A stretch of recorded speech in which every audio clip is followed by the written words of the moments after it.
you. Hopefully in 20 years, you'll have a good answer to the what's the message of your story. Yeah. Well, I'll hit you up if that ever hits me and I have a solid answer to that. No, But that's you're good. I'm going to think about that because there's a lot of questions that I want to think about. And you know, I would like to write like a memoir someday, like Right on. for myself, Yeah. for my family. Like I'm not going to sell this. Like nobody Right really on. gives a crap enough about my case that it's going to make any money.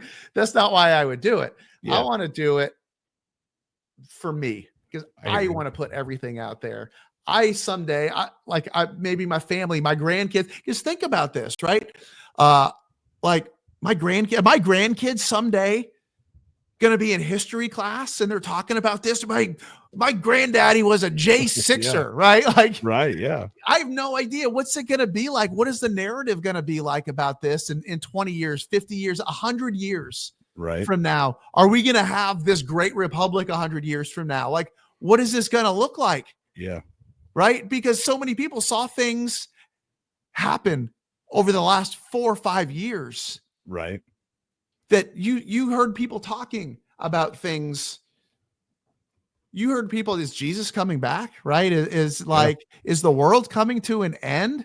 Like, what is happening right now? Like, there was so much that happened in a short period of time. There was centuries that happened in the span of 5 years. Yeah. I don't think we will ever live through a more historically significant time period than we have went through in the past 5 years. I know I won't. I know that. But it'll be interesting. It'll be interesting to see what the history books tell about this. And the day was tragic. The event was tragic, and it could have been so beautiful, and it still could be a very beautiful thing. And it's up to people. It's up to people like you. It's up to people like you. It's up to people like me to tell the stories, to share the stories, to tell the truth, and let the truth just proliferate. Right. And that's the only way that the legacy, and you've seen that over the past couple of years. You've seen people that are very distrustful now, and I think you're going to continue to see that tide change. I've always been a pretty politically astute person. I wish I had evidence of this, but the two elections that Donald Trump won, I almost exactly picked the outcome perfectly. So if you look now, I bookmarked it on my profile because I wrote bookmark this. He will get 312 electoral votes. Oh, and yeah, I've seen that. I put that like a week before the election, I think. Right on. And I did the same thing similar. I by no means am I a prophet. Trust me, I've been very wrong about what I thought was going to happen. January 6th being one of them.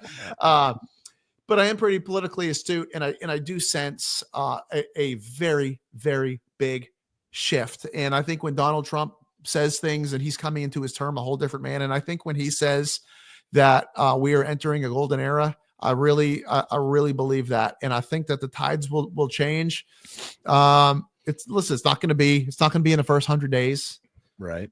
It's ongoing, but I think that there will be a much more of a sense of normalcy coming up, and there will be a dramatic shift, and we're seeing that in so many different areas right now, so quickly, and it's happening even quicker than I thought it would. And hopefully that continues to accelerate at least that same pace. Right on. Well, all right, Jeff, I appreciate you coming on. Yeah, man. And I know you got kids and stuff, so you probably got to get back to them. School night, right? Well, you said they're homeschooled, but no, they're not homeschooled. They're not homeschooled anymore. They go to a private Christian school. My wife is a teacher there. Oh, nice. But it's not super close to us, so they have to get up pretty early and go. But yeah, it is a school night. But I do miss I do miss that part about homeschool, is that they could sleep in a little bit Yeah. later, and there's just a lot of good things about it. But that's a whole Right other on. conversation. So again, thanks for having me on. I appreciate you. Yeah, no problem, Jeff. Thanks. Yep. Take care.